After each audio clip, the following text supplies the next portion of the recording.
Assalamualaikum warahmatullahi wabarakatuh. Perkenalkan, saya Zakira Zata Amani dari fase F12. Pada video kali ini, saya akan membahas mengenai alat bantu dengar BTI. Alat bantu dengar BTI itu bantu dengar yang digunakan di belakang telinga. Alat ini bisa digunakan untuk membantu semua jenis penderita gangguan pendengaran. Alat bantu dengar BTI ini diperkenalkan pertama kali pada Juni tahun 1955 oleh Sonoton yang mengenalkan model 79. Cara kerja alat ini adalah alat ini pertama-tama bakal menangkap suara, lalu mengubah suara itu menjadi sinyal elektronik. Sinyal elektronik itu bakal diperkuat dan alat bantu dengar BTI ini bakal menyalurkan suara itu melalui tabung kecil ke ear mold atau cetakan telinga itu. Nah, di ear mold ini suara yang dah diperkuat itu bakal dihantar ke telinga seperti cara kerja pendengaran manusia yang alami gitu. Selanjutnya ada beberapa contoh gambar dari alat bantu dengar BTI ini. Nah, kita lanjut. Alat bantu dengar BTI ini penting untuk dibahas karena kita bisa mengurangi kesalahpahaman menggunakan pengerawatan dan cara pikir orang-orang mengenai alat bantu dengar BTI ini. Karena banyak yang salah mengira alat bantu dengar BTI ini hanya diperuntukkan untuk orang tua. Padahal sebenarnya anak-anak pun juga bisa menggunakan alat bantu dengar jenis ini. Lalu dengan mengetahui alat bantu dengar BTI ini, kita bisa mendorong deteksi dini dan memberikan pengobatan yang tepat. Menjalin komunikasi yang baik dengan pengguna alat ini, mengedukasi masyarakat tentang pentingnya alat bantu dengar BTI dan meningkatkan dukungan lingkungan sekitar seperti sekolah, rumah, dan lainnya. Dengan mengetahui alat bantu dengar BTI ini, kita juga bakal tahu gimana cara mengakses dan dengan membahas alat bantu dengar BTI ini, akses wawasan itu bakal lebih rata gitu.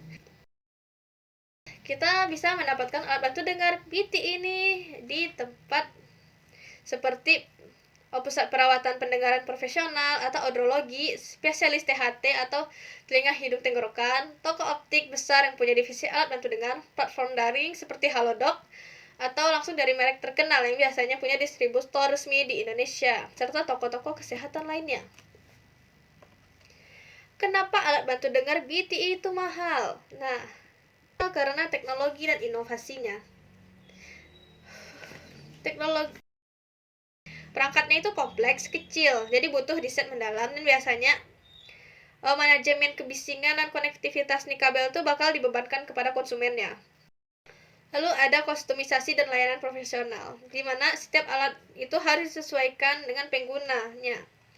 Jadi, penyesuaiannya itu butuh berjam-jam biasanya. Lalu ada struktur pasar. Di struktur pasar ini alat itu tuh dibuat lebih sedikit. Jadi karena alat ini sedikit dibuatnya, jadi dia langka. Yang langka tuh mahal. Nah, itu singkatnya. Jadi juga dimonopoli gitu. Karena dengan hanya sedikit yang bisa membuat alat bantu dengar BTI ini, maka alat bantu dengar BTI ini dimonopoli oleh satu produsen gitu. Nah, dan alat bantu dengar ini mahal karena dia nggak bisa dijual ulang. Jadi setiap alat bantu dengar itu harus dibuat baru gitu. Alat bantu dengar ini nggak bisa dijual ulang. Kenapa? Karena dia tuh emang ada kustomisasi atau disesuaikan dengan liang telinga masing-masing penggunanya. Lalu siapa aja yang bakal terbantu? Ada seperti orang yang penderita gangguan pendengaran berat hingga sangat berat, pengguna alat yang menggunakan fungsi dan estetika, dan orang-orang yang butuh alat bantu dengar yang tahan lama tapi mudah ditangani.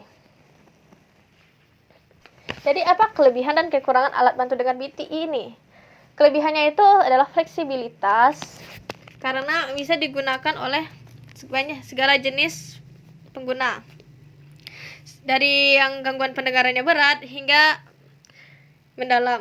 Daya tahannya itu kuat karena dia tuh tahan keringat, kotoran, dan cocok untuk anak-anak yang aktif gitu. Performanya kuat dan itu adaptif. Adaptif itu dia mudah diganti. Jadi cetakannya itu bisa berubah. Kita ganti kalau anak itu udah besar gitu. Kalau misalnya anak-anak yang pakai ya. Kekurangannya itu alat bantu dengar BTI itu lebih besar dari alat bantu dengar yang lain. Selalu ada kebisingan angin. Ya, lebih rentan sama suara-suara angin gitu. Nah, ini ada artikel mengenai alat bantu dengar ini ya. No. Bisa dilihat linknya tuh ada di bawah ya. Nah, next. Kesimpulannya itu alat bantu dengar BT itu lebih praktis. Performanya itu lebih menyesuaikan gitu. Karena seperti kita tahu dia dikustomisasi. Jadi mereka yang butuh bantuan dalam pendengaran itu bakal sangat terbantu dengan adanya alat bantu dengar yang kokoh seperti alat bantu dengar BT ini. Nah, sekian, terima kasih. Assalamualaikum warahmatullahi wabarakatuh.